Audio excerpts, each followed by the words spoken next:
and gentlemen, welcome back to Obsessive Compulsive Gaming. I am the Obsessive Compulsive Gamer, and this is my review for ALISA. So dear viewer, if you don't mind, don't forget to subscribe to this channel and like this video.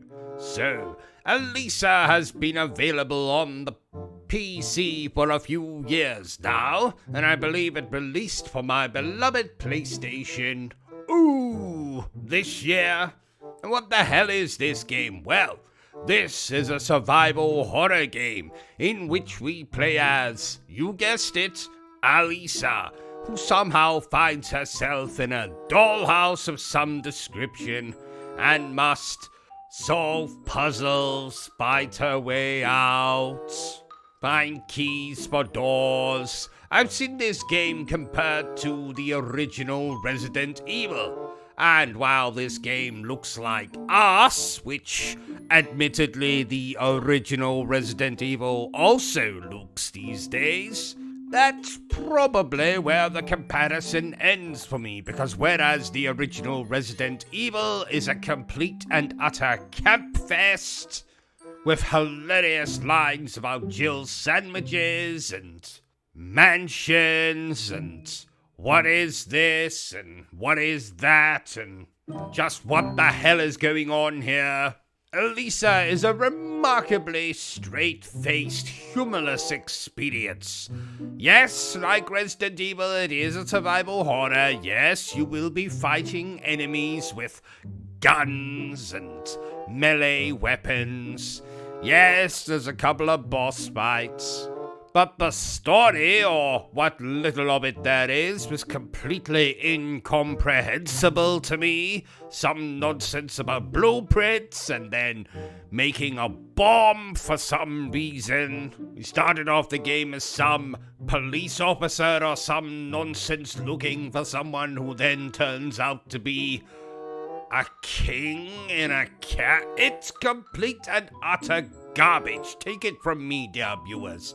So everyone out there who's been giving this game good reviews, well, no accounting for taste.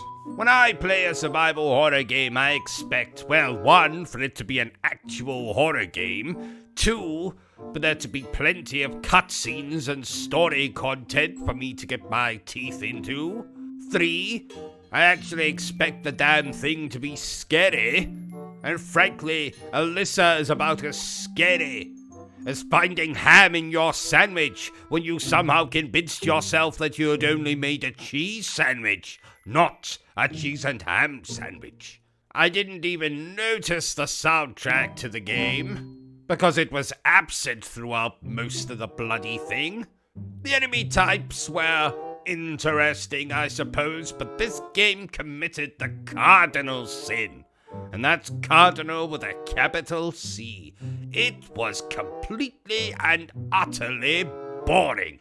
This game took me 6 hours to get through, and it felt like it took me 6 fucking months.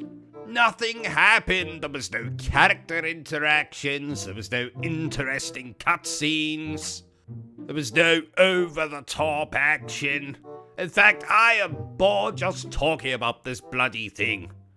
I'm going to declare that ALISA is a complete and utter snooze fest. So there you have it, ladies and gentlemen, my totally not improvised review for ALISA.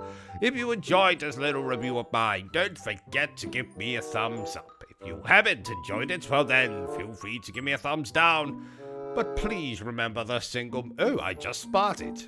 But please remember the single most important thing I always tell you, dear viewer, and that is to always stay obsessed with gaming. Are you still here?